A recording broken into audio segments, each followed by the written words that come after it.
پاکستان سے باہر بھی ملکی اور بین الاقوامی اداروں نے بھی تسلیم کیا ہے کہ پاکستان کی موجودہ حکومت میں پی ٹی آئی کی حکومت نے کرپشن میں اضافہ کیا ہے، کمی نہیں کی ہے۔ اور گزشتہ حکومتوں نے کرپشن کی تھی اور اس حکومت نے ہڑپشن شروع کیا ہے، تو یہ ہڑپشن جو ہے یہ کرپشن سے بھی ایک آگے سٹیج ہے۔ جماعت اسلامی سمجھتی ہے کہ اگر عدالتوں نے بھی اس مہنگائی کا اور حکومت کی اس نے اہلی کا اور یہ شوگر مافیا اور لینڈ مافیا اور گندم مافیا کے خلاف کوئی ایکشن نہیں لیا، سو موٹا ایکشن نہیں لیا، تو اب جماعت اسلامی عوام کی طرف رجوع کر رہی ہے اور ہم انشاءاللہ تعالی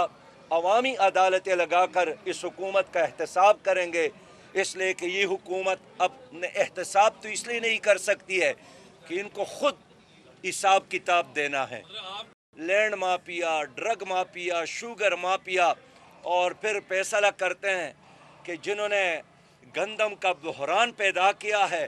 ان کے انکوائری کے لیے انہوں نے جہانگیر ترین صاحب کو مقرر کیا ہے۔ تو میں کہتا ہوں کہ بلی کو دودھ کا چوکیدار بنانا یہ کہاں کا انصاف اور کہاں کی عقل مندی ہے۔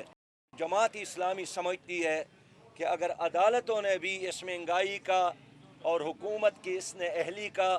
اور یہ شوگر مافیا اور لینڈ مافیا اور گندم مافیا کے خلاف کوئی ایکشن نہیں لیا، سو موٹا ایکشن نہیں لیا، تو اب جماعت اسلامی عوام کی طرف رجوع کر رہی ہے اور ہم انشاءاللہ تعالی عوامی عدالتیں لگا کر اس حکومت کا احتساب کریں گے، اس لیے کہ یہ حکومت اپنے احتساب تو اس لیے نہیں کر سکتی ہے کہ ان کو خود